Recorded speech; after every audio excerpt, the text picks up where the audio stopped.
2 Peter 2:5, bringing the flood upon the world of the ungodly.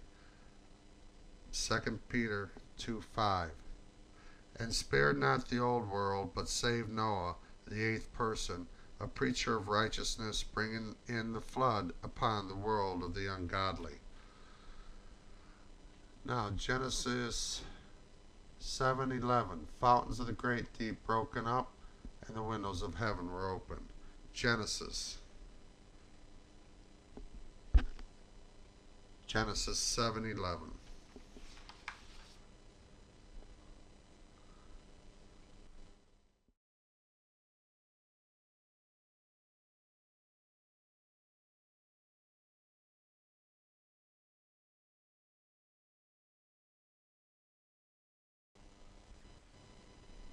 Genesis 7:11.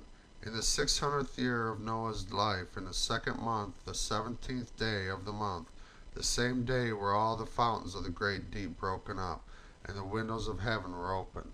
So there were two types of waters that were going to be used. The fountains of the great deep, the vast amounts of water stored on earth, and the windows of heaven would be open, and spiritual waters would come down and wipe the Spirit of God out of all mankind. Yet man would be allowed to live 120 years. Genesis 7:19. All the high hills that were under the whole heaven were covered. Genesis 7:19. And the waters prevailed exceedingly upon the earth, and all the high hills that were under the whole heaven were covered. Now, we will look at this fountains of the great deep broken up. Now, the last glacier period, which is approximately around 30,000 years ago to 10,000 years ago, the last glacier period did indeed cover every high hill, even in South America and Africa. And when a glacier moves, it breaks up and it moves. This is a description as given that the great deep was broken up and the windows of heaven were open. Now they knew that rain came from clouds, because it states in the Bible that rain falls according that rain falls according to the vapor thereof contained in a cloud. So they knew about clouds and where the rain came from. But when the windows of heaven were open, spiritual waters came down and wiped the Spirit of God out of all mankind. Genesis, and we will continue on.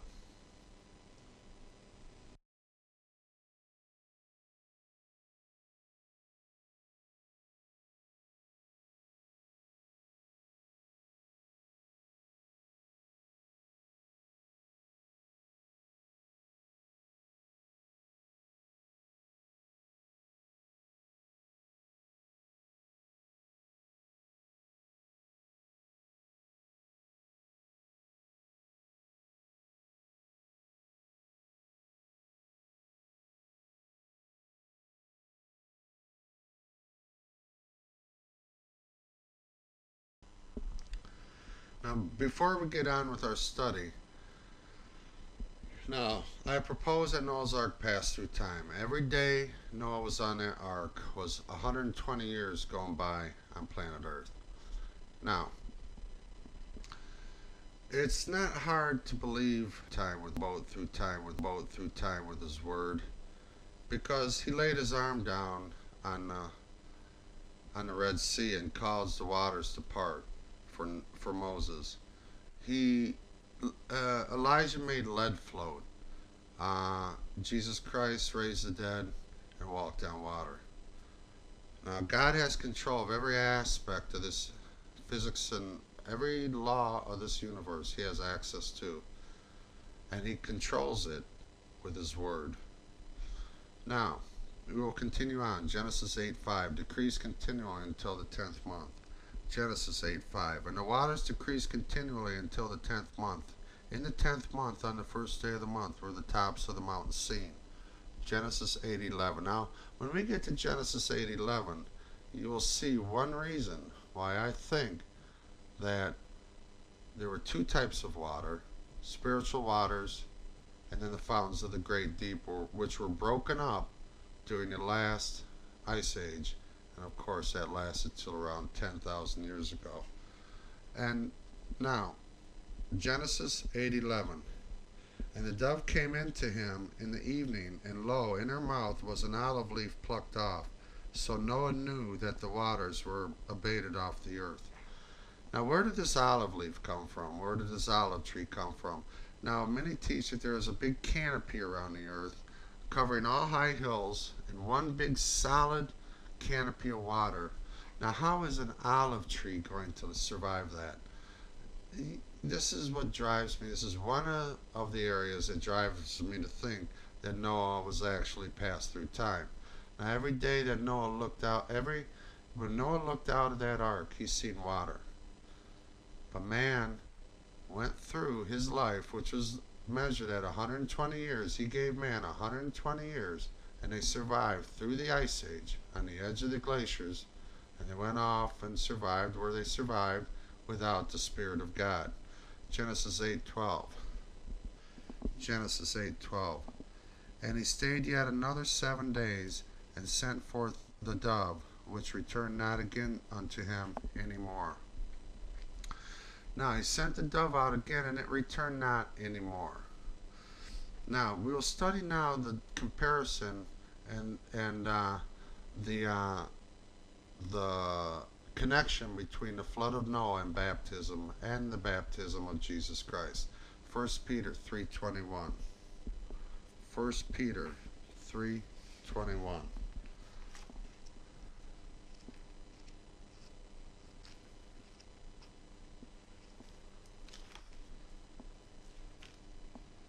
First Peter 3. We will go to 1 Peter 3:20, which sometime were disobedient, when once the long suffering of God waited in the days of Noah, while the ark was a preparing, wherein few, that is, 8 souls, were saved by water. The like figure, 1 Peter 3:21, the like figure whereunto even baptism doth also now save us, not the putting away of the filth of the flesh, but the answer of a good conscience toward God by the resurrection of Jesus Christ. Now, so Noah's going through time. The dove has just enough time to pluck off a freshly plucked olive leaf. Only about 4 seconds, and he can have that olive leaf.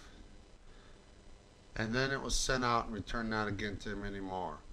Now, if Noah's going through time, as far as he can go is Jesus Christ. Now, Jesus Christ was baptized by John the Baptist, and the Spirit of God, the Holy Spirit, descended on Jesus Christ in the figure of a dove. Now, I propose that it's possible that this dove is the dove that was sent out from Noah and returned not again to him anymore, and descended upon Jesus Christ at his baptism, thus making the comparison between the flood of Noah and the baptism, of course, Jesus Christ receiving full revelation of that connection between baptism and the flood of Noah. Genesis 8:13, waters were dried up. Genesis 8:13. And it came to pass in the 601st year, in the first month, the first day of the month, the waters were dried up from off the earth. And Noah removed the covering of the ark, and looked, and behold, the face of the ground was dry. Okay, and let's see, Genesis 9:13. I do set my bow in the cloud, and it shall be for a token of a covenant between me and the earth. Now, to look at the rainbow, you can see the beauty of a rainbow, you can feel the beauty of a rainbow, but you can't touch it. In the same way, the spiritual waters, which when the windows of heaven were open, the spiritual waters that came down and wiped the Spirit of God out of all mankind, God uses the rainbow as a comparison to see that those spiritual waters While we can see the beauty of a rainbow, those spiritual waters can wipe the Spirit of God out of all mankind. But he has made a covenant that he will never do that again.